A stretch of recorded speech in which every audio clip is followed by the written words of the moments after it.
સ્વામિનારાયણ સંતના વિવાદિત નિવેદનનો મામલો અલગ અલગ પુસ્તકના પાના સોશિયલ મીડિયામાં વાયરલ થઈ રહ્યા છે। જલારામ બાપાને ગુણાતીત સ્વામીએ આશીર્વાદ આપ્યાનો દાવો છે। આવા દાવાના કારણે ભક્તોમાં રોષની લાગણી ફેલાઈ છે।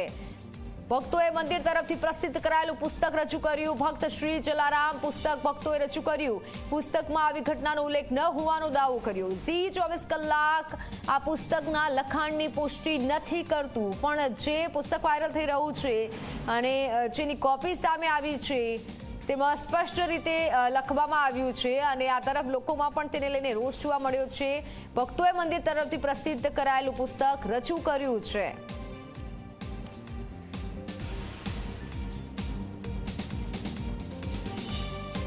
આ મંદિર તરફથી જે 1947માં પ્રસિદ્ધ કરવામાં આવેલું ઓરિજિનલ પુસ્તક છે, જે સૌભાગચંદ મંગળજી રાજદેવ નામના ગૃહસ્થે લખ્યો છે, વીરપુરના જ વતની હતા।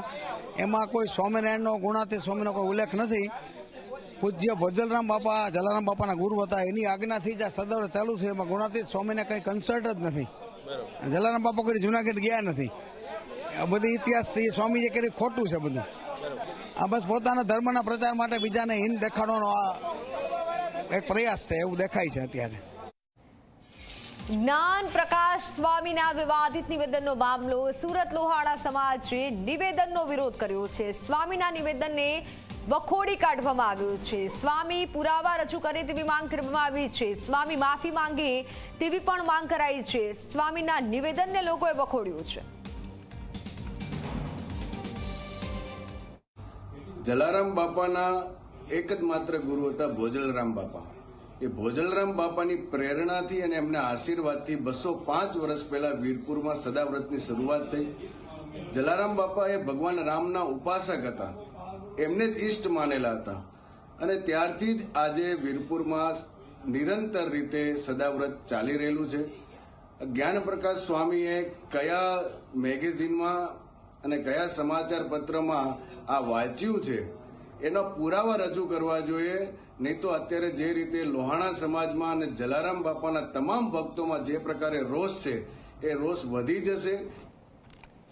જ્ઞાન પ્રકાશ સ્વામી વીરપુર જશે। જ્ઞાન પ્રકાશ સ્વામી માફી માંગવા માટે વીરપુર જશે। ઝી 24 કલાક પર અમરોલીના સ્વામી આ નિવેદન આપ્યું છે। અમરોલીના એક સ્વામીએ નિવેદન આપ્યું, જ્ઞાન પ્રકાશ સ્વામી માફી માંગવા વીરપુર જશે। રઘુવંશી સમાજ સામે સ્વામી માફી માંગશે, કારણ કે સ્વામીએ જે નિવેદન આપ્યું છે પછી લોકોની માંગ હતી કે સ્વામી વીરપુર આવી માફી માંગે।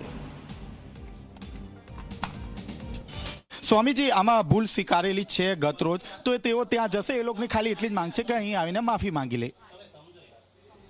માફી માંગી લઈશ, બરાબર। તો આ હતા સ્વામીજી, તેઓએ સ્વીકાર્યું છે કે જ્ઞાન પ્રસાદ સ્વામી તેઓ વીરપુર જશે અને તેઓ દ્વારા જે માફી છે તે માફી પણ તેમના દ્વારા માંગવામાં આવશે।